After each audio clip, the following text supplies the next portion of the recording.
กันเพลงนี้เขียนไว้เล่าเรื่องความหักผูกพันว่าผู้บ่าวคนนั้นสิหักผู้สาวผู้เดียวเสียงเพลงนี้บอกถึงใจที่มั่นคงมอบทั้งใจซื่อตรงให้ผู้บ่าวเพียงผู้เดียวแต่สุดท้ายแล้วอ้ายยังมีอีกคนหนึ่งเฮ็ดให้ใจคิดฮอดเจ็บจนบอกผู้ใดบ่ได้เจ้าของเพลงนี้ก็คือคนที่ฉันลืมบ่ลงแม้นว่าเจ้าสิไปมีชีวิตใหม่แล้วก็ตามใจฉันยังคิดฮอดบ่เคยลบจากหัวใจเสียงเพลงนี้เล่าเรื่องความหักของเฮาวันเวลาที่ผ่านกับความฝันที่สร้างนำกันเฮาเคยสัญญาต่อฟ้าว่าสิหักกันผู้ใดเปลี่ยนใจวันใดขอให้ชีวิตผู้นั้น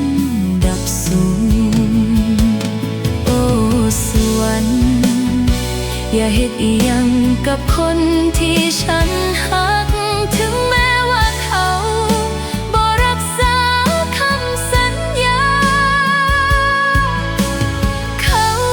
ยังเป็นคนที่ฉันหักความตายให้ตกอยู่ที่ฉัน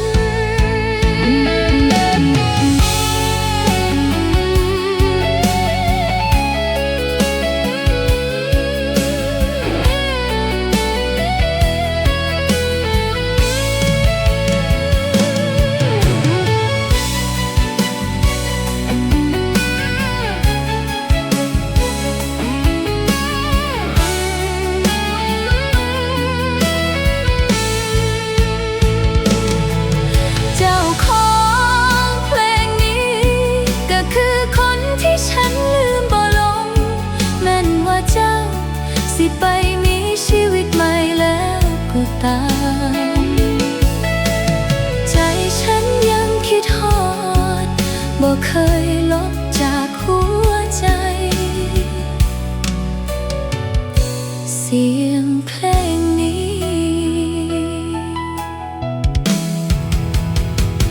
เล่าเรื่องความหัก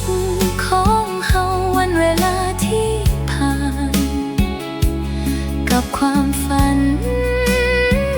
ที่สร้างนำกันเฮาเคยสัญญาต่อฟ้าว่าสิหักกันผู้ใดเปลี่ยนใจวันใด